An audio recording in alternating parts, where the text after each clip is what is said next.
추미애 법무부 장관 아들 특혜 의혹을 두고 정치권에서 연일 폭로가 이어지면서 공방이 계속되고 있습니다.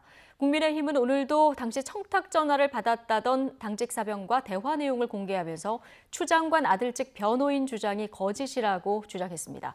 국회 연결해 보겠습니다. 이승배 기자. 네, 국회입니다. 네. 자, 국민의힘이 오늘 추가 의혹을 제기했다고 하는데 구체적으로 어떤 내용입니까? 네, 국민의힘 윤한홍 의원이 오늘 아침에 보도자료를 내고 추가 폭로를 이어갔습니다. 추미애 장관 아들 서모 씨 군휴가 복귀와 관련해서 서 씨 측 변호인이 어제 당직 사병 증언이 허위 사실이다 이렇게 주장을 했는데 거짓말이라고 재반박한 겁니다. 윤 의원은 당시 전화를 받았던 당직 사병 A 씨가 당일 당직은 자신밖에 없었고 추 장관 아들 서 씨와 직접 통화했다면서 당시 서 씨는 미안한 기색이 전혀 없었다고 전했습니다. 그러면서 A 씨는 만약 국회에서 증언을 요청을 한다면 응하겠다는 뜻도 밝혔다고 덧붙였습니다. 윤 의원은 추 장관 측이 사실을 왜곡하고 법적 책임 운운하며 A 씨를 겁박하고 거짓말쟁이로 몰고 갔다면서 향후 국정감사에서 철저히 이를 따지겠다고 강조했습니다. 아침 회의에서도 공세가 이어졌습니다. 김종인 비상대책위원장은 정의, 공정과 거리가 먼 사람을 법무장관 자리에 앉혀서 사회를 혼란스럽게 만들고 있다면서 문재인 대통령이 분명한 태도를 취해야 한다고 촉구했습니다. 직접 들어보겠습니다. 대통령께서는 아무 말도 안 하고 그저 밖에 떠들어 돌아다니는 걸 갖다가 그냥 그대로 묵인하는 것처럼 그런 태도를 가지시는데 이 점에 대해서 대통령께서 분명한 태도를 좀 취해줬으면 좋겠습니다. 정진석 의원은 엄마 찬스를 쓸 수 없는 국민은 억장이 무너진다면서 부모가 누구냐에 따라서 군 생활이 달라지고 유학 비자 발급이 빨라진다면 정의나 공정과는 거리가 먼 세상이다 이렇게 비판했습니다.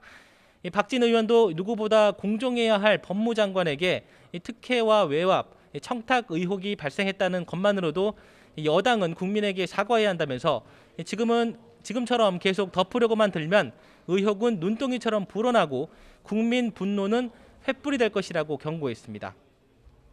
네. 그리고 어제 윤영찬 의원의 문자 메시지 하나가 논란이었는데요. 이낙연 대표가 직접 경고를 하고 나섰군요. 네, 그렇습니다. 어제 윤영찬 의원이 다음 포털 메인 화면과 관련해서 카카오 관계자를 불러드리겠다 이런 문자 메시지를 보내서 논란이 일었었는데요.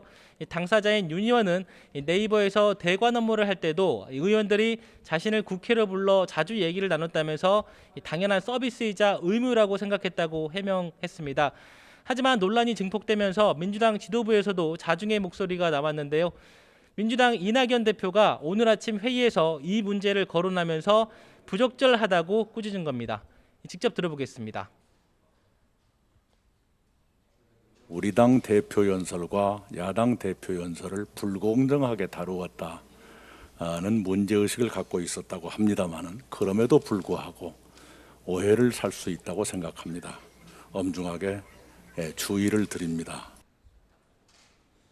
이 대표는 또 윤 의원뿐 아니라 다른 몇몇 의원들도 국민께 걱정을 드리는 언동이 있는 것도 사실이라면서 자신을 포함해서 모든 의원이 오해를 사지 않도록 조심해야 한다고 강조했습니다. 민주당이 내부 단속에 들어간 가운데 국민의힘은 공세 수위를 높였습니다. 국민의힘 소속 국회 과방위 의원들이 성명을 내고 국정조사를 촉구하고 나섰습니다. 윤 의원의 행동은 포털을 장악해 여론 공작을 하려는 문재인 정권의 실체라는 겁니다. 이와 함께 윤 의원의 과방위 사보임은 물론 의원직도 사퇴해야 된다고 주장했는데요. 국회법 48조에 따라 상임위원회 위원으로서 공정을 기할 수 없는 뚜렷한 사유가 있다고 인정된다면서 조속히 과방위에서 사임시켜야 한다고 밝혔습니다. 만약 민주당이 거대 여당의 힘으로 국회 스스로 의혹을 밝히기를 거부하고 은폐하려 한다면 특단의 조치를 강구하겠다 이렇게 경고도 했습니다. 지금까지 국회에서 YTN 이승배입니다.